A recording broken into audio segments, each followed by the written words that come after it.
Hey there, subscribe to my channel, and also press this bell icon so you never miss any new updates, cause whenever we upload new video you will get a notification on your phone. Part 1. You will hear a telephone conversation between a customer and an overseas shipping agent. First, you have some time to look at questions 1 to 8.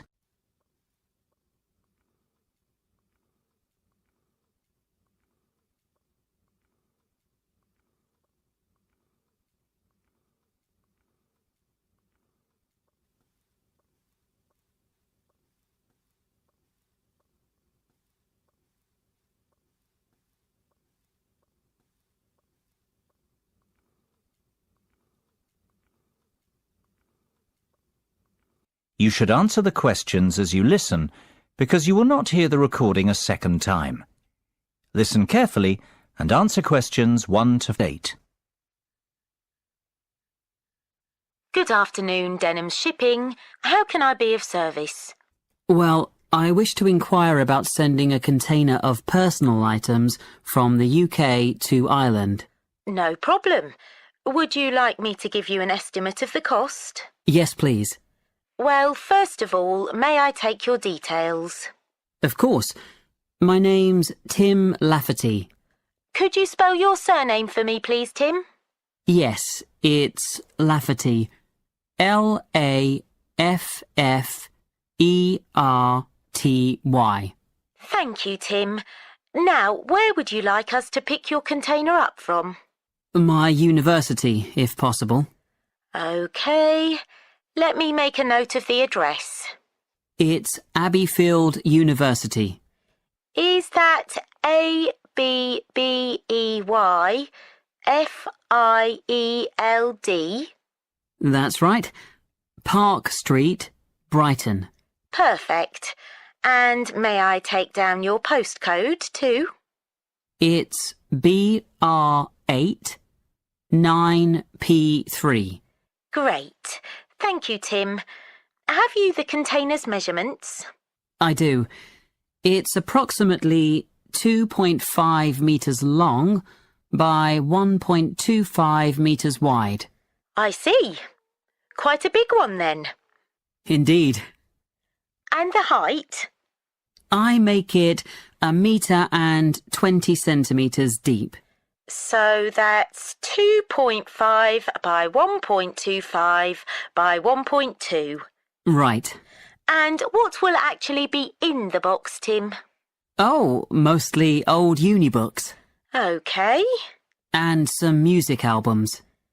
Anything else? Yes, a little bit of stationery. I see.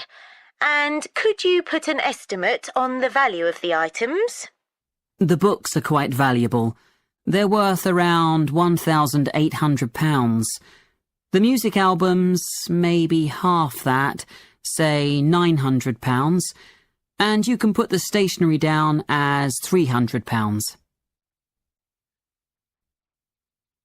Before listening to the rest of the conversation, you have some time to look at questions 9 and 10.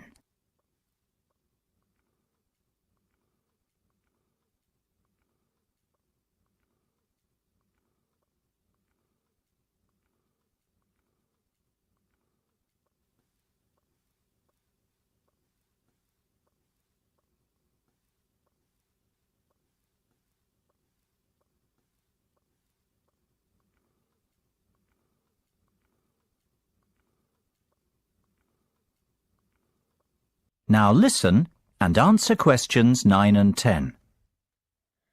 OK. And will you be purchasing contents cover from us also? I'm not sure what you mean. Sorry, let me explain. Because your items are worth more than £2,000, we recommend that you purchase insurance to cover yourself in the event of damage or loss. Makes sense. What are my options? Well, we offer 3 insurance deals: the premium rate, standard rate and economy rate ones. Premium offers full cover in the event of loss, damage or theft, which means you would be provided with the full cost of replacing your belongings. What about standard and economy? Standard will give you today's value, the second-hand value of your belongings, and economy provides you with a fixed payment of £1,000 in the event of loss, damage or theft. Well, I can afford to live without those books, to be honest. So just give me the cheapest option. We recommend standard cover for all our customers. No, thank you. That won't be necessary. The cheapest option will be fine. No problem. And one last thing, will you be needing delivery at your office, at your house, or do you intend to pick up your container at the port? Home delivery would suit me best, I think. We'll get that process for you. That is the end of part 1. You now have half a minute to check your answers.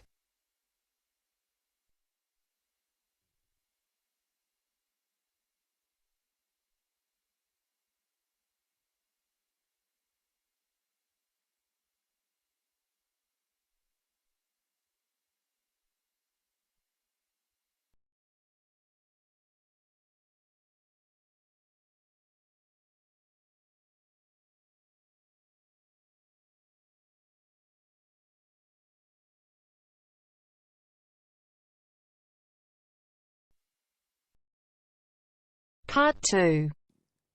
You will hear part of a local radio program about fighting air pollution in Canadian towns. First, you have some time to look at questions 11 to 14.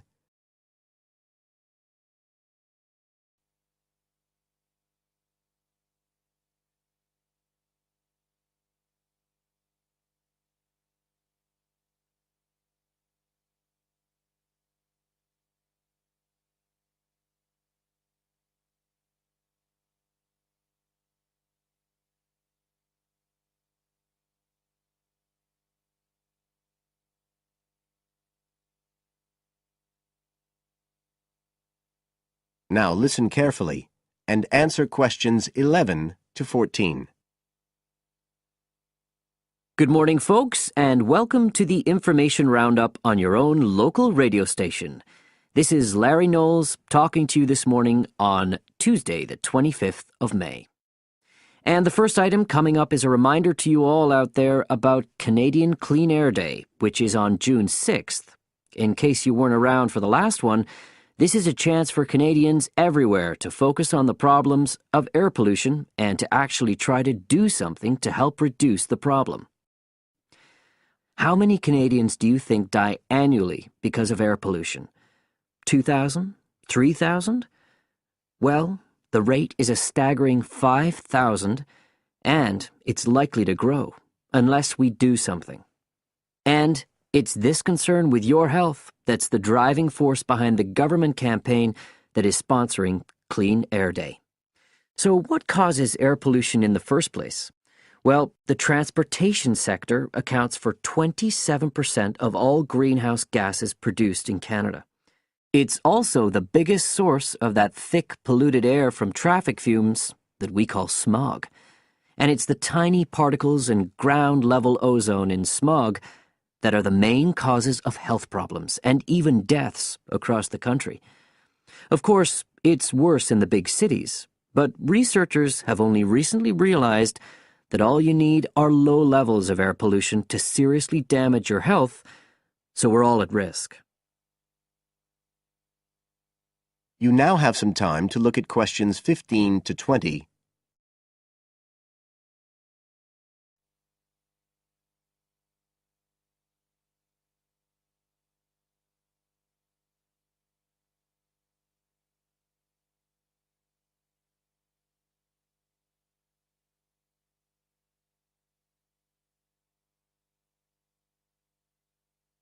Now listen and answer questions 15 to 20. So, what can we do to fight air pollution? Well, it should be pretty obvious by now that the way we get to and from work every day can have a big impact on the air we breathe. So the easiest action you can take on Clean Air Day is to accept what we call the commuter challenge and get to work on foot or by cycling for a change. If you have to use your car, Try carpooling and share the drive, or better still, use public transit. If everyone tries this for just one day, you'll be amazed by the difference it can make to the air in our towns and cities. But there's more you can do to improve air quality. For example, you can plant trees. And if you don't have a garden, then you can do your bit in other ways. For instance, did you know that modern, improved wood stoves can reduce wood smoke by as much as 80 to 90%? So you can make a big difference if you upgrade the appliances you use in your home. The government is also working hard on your behalf to clean up our air. Its priority is to reduce the emissions that cause smog, and they have clear plans to get there. Last year, Canada and the United States agreed to reduce emissions on both sides of the border between the two countries, and they plan to reach their targets in the next few years. The government's also taking action to get cleaner fuels. It's already reduced the sulfur contained in gasoline, and it hopes to reach the reduction target for sulfur in diesel by next year. But the measures don't just focus on the motorist. The federal government's also working to reduce emissions from power plants and factories right across the provinces. You can find out all about government action and all the plans for Clean Air Day events. That is the end of part 2. You now have half a minute to check your answers.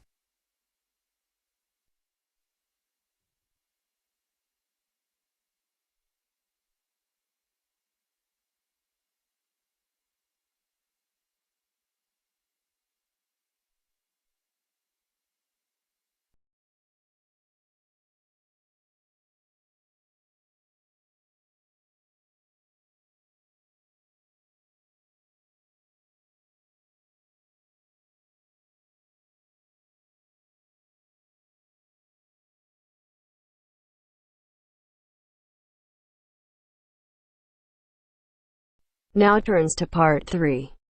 Part 3.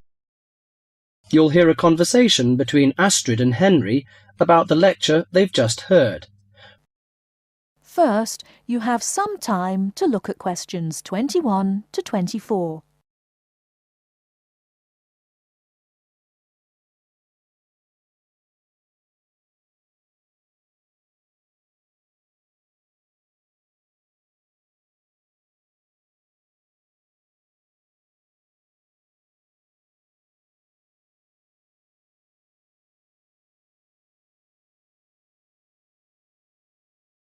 Now, listen carefully and answer questions 21 to 24. Henry, don't you think Dr. Adams' lecture was really very good? He could talk about the telephone directory and make it interesting. All his lectures are like that, Astrid. He's just one of those people. I wish we had him as our tutor. I bet you that he is very demanding, though. Boris is in his tutorial group and agrees that he is brilliant, but he puts them under a lot of pressure. But don't you think that's good? Perhaps. Anyway, he's interesting and rather funny. Did you take lots of notes in the lecture? Yes, actually I did. In fact, several pages. I didn't think I had taken so many. I was that busy listening to what was being said that I didn't take many notes. Can I photocopy yours? I don't think that's such a good idea. You won't be able to read my handwriting. And sometimes I write them in English and sometimes in Arabic. Oh, let's have a look. Wow, your notes are so neat. Well, there's not much in Arabic. There is on this page. Yes, there is. Dr. Adams would be pleased to see this, especially given what he's talking about. Before you hear the rest of the talk, you have some time to look at questions 25 to 30.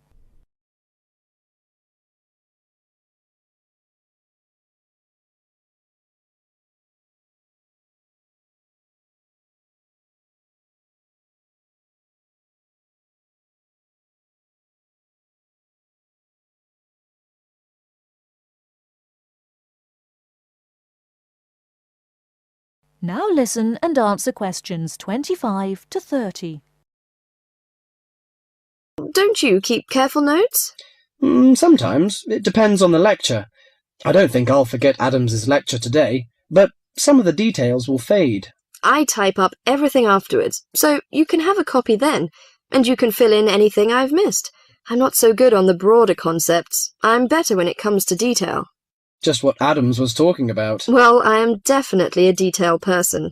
I need to have everything written down before I can get the concepts clear in my head. And I am the complete opposite. I find all the detail clutters up my mind, and I get very frustrated, which was just what he was on about. He mentioned a book he had written. He mentioned several. The one on space and the individual. Yes, called My Space. It's on the book list. So it is. I think I'll get that out of the library, or get my own copy. Did you get what he said about spatial awareness? I didn't really. Yes, it was fascinating. I can't be as eloquent as Adams was, but I know several people who are frighteningly intelligent, but they have difficulty reading simple directions, even when getting to places that they know very well. I find that difficult to understand. Everyone learns the way to walk to the shops and things like that. You mean just the way people learn spelling? You know, people misspell words, make mistakes in countless areas of their lives, and going in the right direction is just the same. Remember what Adam said about the number of people who cannot tell left from right, north from south, and so on? Do you know which way is north? It's that way. You see, I couldn't have told you that. Really? I haven't a clue which way is which.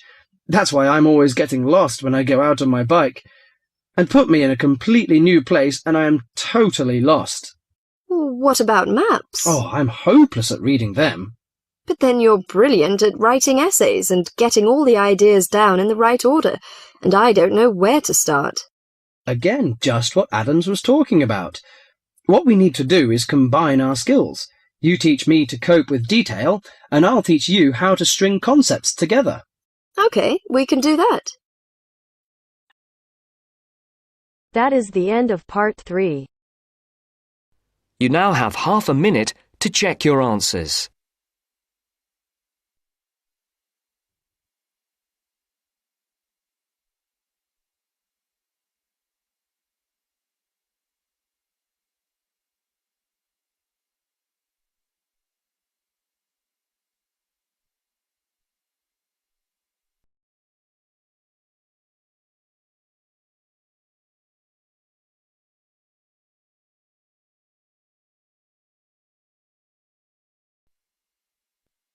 Now turns to part 4.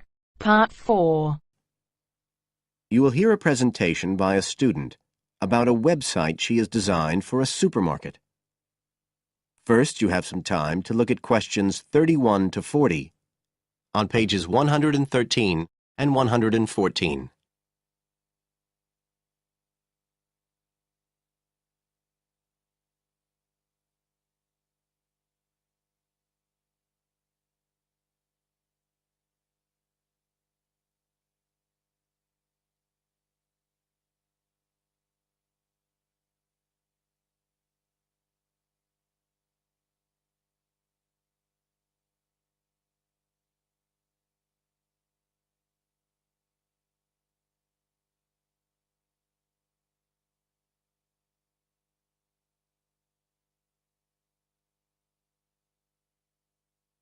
Now listen carefully and answer questions 31 to 40.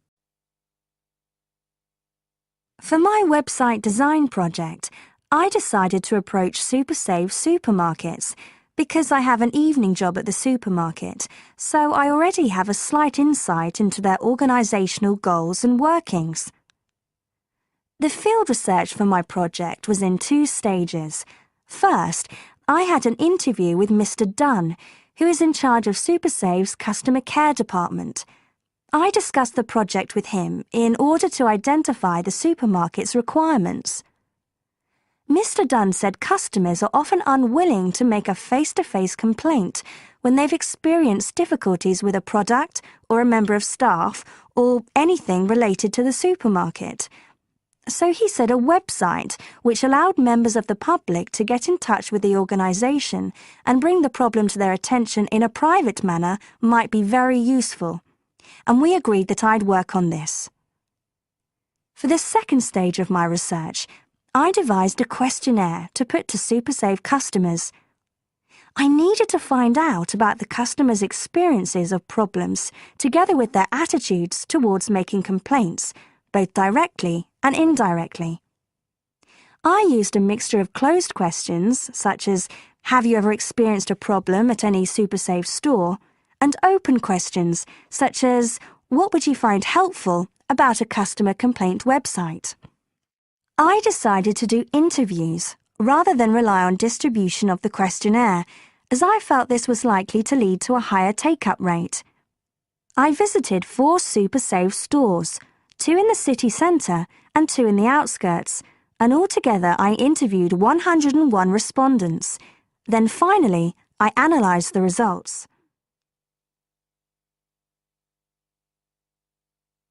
I found the results of the questionnaires to be very informative. I found that out of the total number of customers investigated, 64% had at some stage encountered a problem in a SuperSave store. Out of these people, the vast majority said that they hadn't reported the problem to any member of staff. They just kept it to themselves. The next thing I tried to find out was why they hadn't complained. Well, about 25% of the people I interviewed said the reason was that they couldn't be bothered, and a slightly smaller percentage said that they didn't have enough time. But 55% said the reason was that they felt intimidated. I finally asked if they would be more likely to complain if they didn't have to do it face-to-face, and nearly everyone I asked said that they would, 95% to be exact. I then set about designing the website to meet these needs. Once I'd completed the website, I made another appointment with Mr. Dunn to find out what he thought of it.